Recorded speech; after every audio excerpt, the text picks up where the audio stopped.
Hey friends, welcome to this video. तो आज मैं आपको लेकर आई हूँ नोएडा के सबसे फेमस वैदिक पार्क में। ये नोएडा में सेक्टर 78 में पड़ता है। तो इस वीडियो में मैं आपको दिखा रही हूँ यहाँ का नाइट शो। तो चलिए शुरू करते हैं।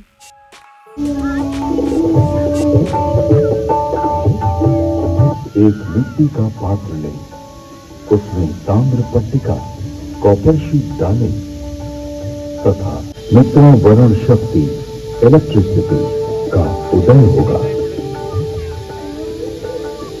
अगस्त्य संहिता में विद्युत का उपयोग इलेक्ट्रोप्लेटिंग के लिए करने का भी विवरण मिलता है।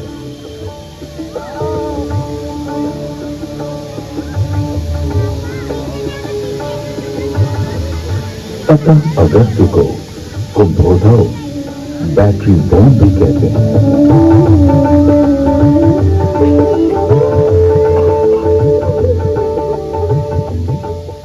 सौ कुंभों उपरोक्त प्रकार से बनी तथा श्रृंखला में जोड़े गए 100 सेलों की शक्ति का पानी पर प्रयोग करेंगे तो पानी अपने रूप को बदलकर प्राणवायु ऑक्सीजन तथा उदान वायु हाइड्रोजन में परिवर्तित हो जाएगा।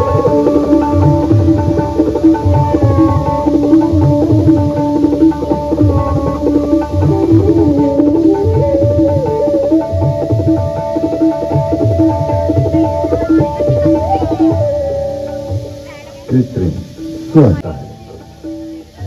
लोहे के पात्र में सुशक्त जल तेजाब का घोल इसका सानिध्य पाते ही यवक्षार सोने या चांदी का नाइट्रेट ताम्र को स्वर्ण या रजत में ढक लेता है। स्वर्ण से लिप्त उस ताम्र को शातकुंभ अथवा स्वर्ण कहा जाता है। विद्युत तार आधुनिक नौका चलन और विद्युत वहन संदेश वहन आदि के लिए जो अनेक बारीक तारों की बनी मोटी केबल या डोर बनती है, वैसी प्राचीन काल में भी बनती थी जिसे रज्जु कहते थे।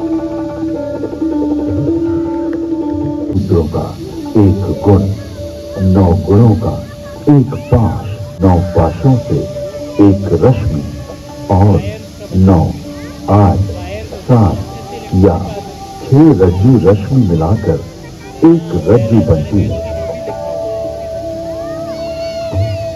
आकाश में उड़ने वाले गर्म गुब्बारे।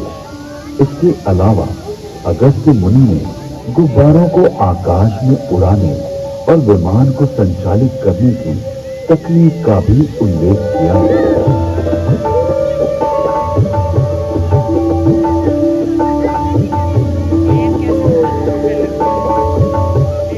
उदान वायु हाइड्रोजन को वायु प्रतिबंधक वस्त्र में रोका जाए तो यह विमान विद्या में काम आता है।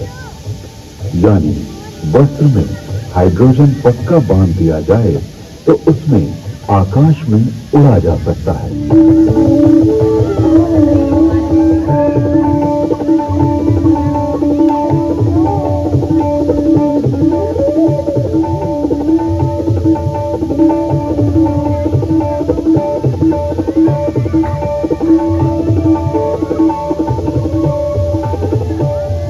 विमान वायु पर उसी तरह चलता है जैसे जल में नाव चलती है। तत्पश्चात उन काव्य पंक्तियों में गुब्बारों और आकाश छत्र के लिए रेशमी वस्त्र सुयोगी कहा गया है, क्योंकि वह बड़ा लचीला होता है। वायु पूर्ण वस्त्र प्राचीन काल में ऐसा वस्त्र बनता था जिसमें वायु भरी जा सकती थी। इस वस्त्र को बनाने की निम्न विधि अगस्त्य संहिता में है।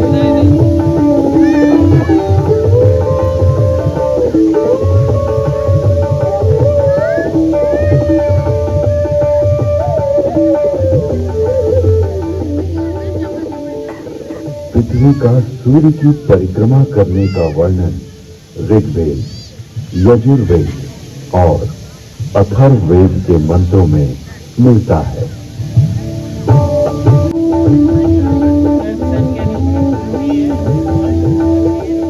यह पृथ्वी घूमती है, अपनी माता अंतरिक्ष के सामने रहते हुए सूर्य रूपी पिता की परिक्रमा करती है।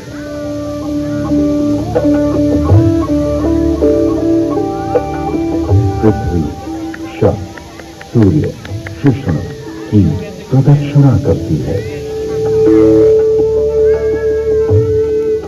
ऋग्वेद में जल की उत्पत्ति यानी जल की प्राप्ति के लिए मैं पवित्र ऊर्जा, एनर्जी वाले मित्र ऑक्सीजन और दोषों को नष्ट करने वाले वरुण हाइड्रोजन को ग्रहण करता हूं। यजुर्वेद में सूर्य में उच्च जल तत्व यानी हीलियम का संकेत किया गया है।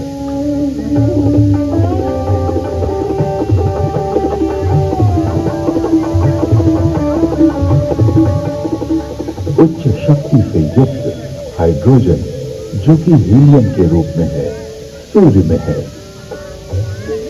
सूर्य के चारों ओर गैसों के समूह का उल्लेख ऋग्वेद में है।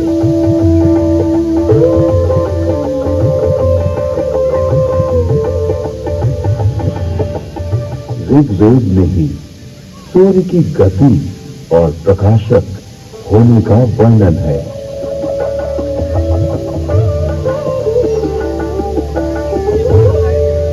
हे सूर्य, तू ऐसे वेग से जो कि मनुष्य के ज्ञान से बाहर है, सबको दिखाई देता हुआ सदा चलता रहता है।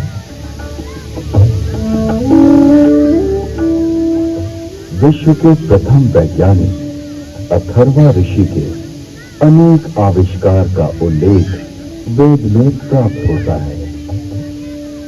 एक वृक्ष आदि से अग्नि, ऊर्जा।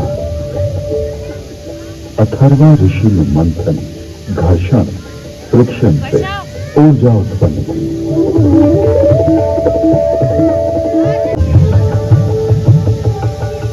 दो पत्थरों की रगड़ से भी अग्नि उत्पन्न होती है।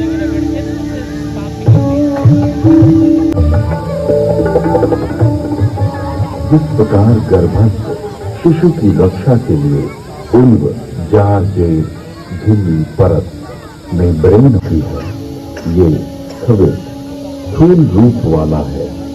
इसका स्वरूप स्वर्ण के समान दिव्य आभामय है।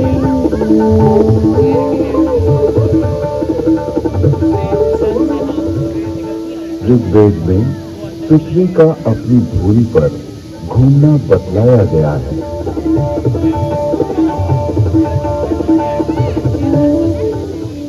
पृथ्वी की 7 परतों यानी स्ट्रेटा का उल्लेख ऋग्वेद में है।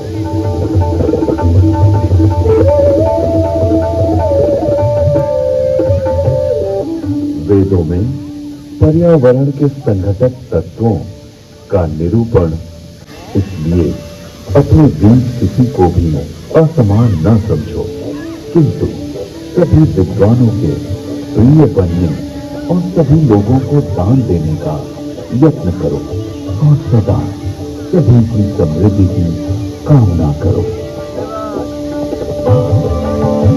सो गाइस, यहाँ की एंट्री फीस 20 रुपीज़ पर पर्सन है और यहाँ की लोकेशन नोएडा सेक्टर 78 है। यहाँ का शो टाइम स्टार्ट होता है 6 PM पर। तो अगर आपको मेरी वीडियो पसंद आए तो लाइक एंड शेयर, सब्सक्राइब करना। Thanks for watching.